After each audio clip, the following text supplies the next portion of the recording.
بله سلام شاگرد عزیز، خدا کنه وقت خوب داشته باشین. آمدیم که یک پاورپوینت درس خود شروع میکنیم.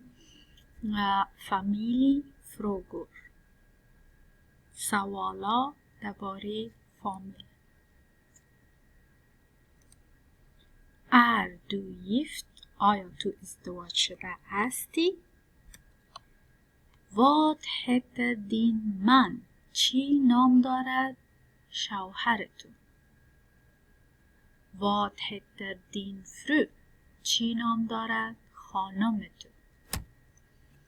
هور مونگا بارن هار دو، چند دانه اولاد یا طفل داری تو؟ هور مونگا سونر هار دو، چند دانه پسر یا بچه داری تو؟ هور مونگا دوترر هار دو، چند دانه دخترا داری تو؟ وات هتر دینا بارن، چی نام داره اولادایت یا اطفالت؟ وات هتر دینا فورلدرر، چی نام داره پدر و مادرتو؟ هور مونگا سیسکون هار دو، چند دانه خواهر و برادر جمعش اردویش داری تو؟ هور مونگا برادر هار دو، چند دانه بیادر داری تو؟ هور مونگا سیسترر هار دو، چقدر خواهرها داری تو؟ وات هتر دینا سیسکون، چی نام داره خواهرها و برادرای تو اردوش؟ وار بردو، کجا زندگی میکنی؟ در وار بردو کوشش کنین که یک ذره جواب درازتر بدیم که در کدام مثلا مملکت، در کدام ولایت، باز در کدام سرک، باز در کدام خانه. وارifrån kommer du، از کجا آمدی؟ var bor din familj، کجا زندگی میکنه فامیل تو؟ trivs du i Sverige؟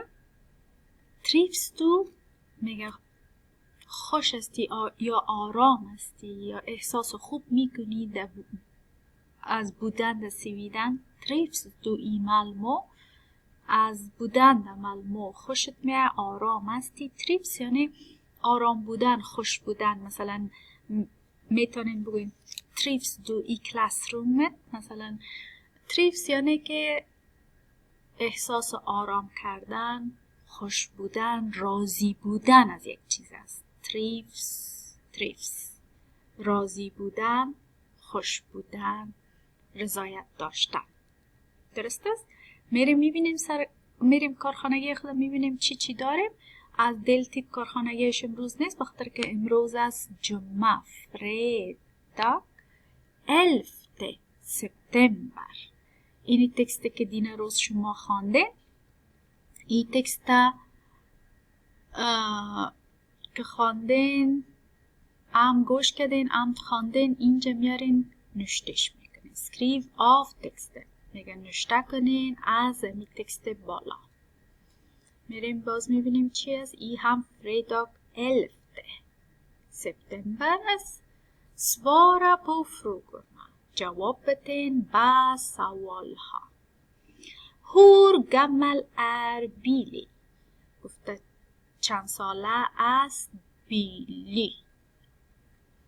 vad heter Billy pappa، vad heter Billys pappa، چی نام داره پدر بیلی؟ سوال سوم، när brukar Billy leka، چی وقت عادت داره که بیلی ساتری کنه؟ ساتری. vad har Billy، چی داره بیلی؟ یعنی مقصدش شاید از سامانه بازیش چیزی باشه. چی داره؟ vilken färg är bilen، کدام رنگ داره موترکش؟ موترکش کدام رنگ داره؟ میریم اینجا بازم کارخانگی روز جمعه fredag 11 سپتامبر. اینجا QR کد داره، گفته دیکتامن فامیلی، املای از فامیل است. گفته لیسنا och skriv orden، گوش کنین بعد از او بنویسین لغت‌ها را. لیسنا och skriv orden ها گفتیم اینجا که گوش کردین یکی لغتایی را که میشنوین اول خوب چند دفعه گوش کنین بعد از او اینجا نوشتش کنین یکی. ای هم کارخانگی امروزتان است. fredag 11 september.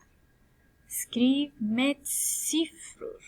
اینجا قسمیش برتان نوشته کدگی است، شما تنها اعدادش نوشته میکنین. مثلا ات اینجا یک نوشته میکنین، دو اینجا دو نوشته میکنین.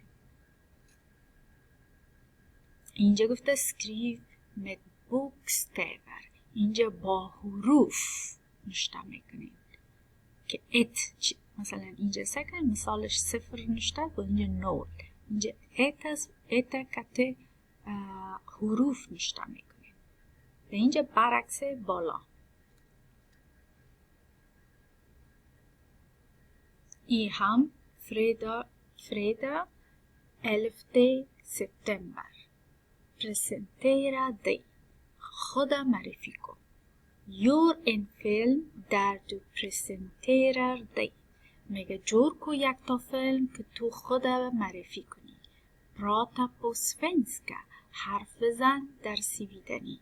یعنی یک فیلمک جور کنین که شما فکر کنین که معلمتان یا کس در پیش رویتان شیشته کس را بتین که موبایلتان بگیره کمره را دیش فعال کنین.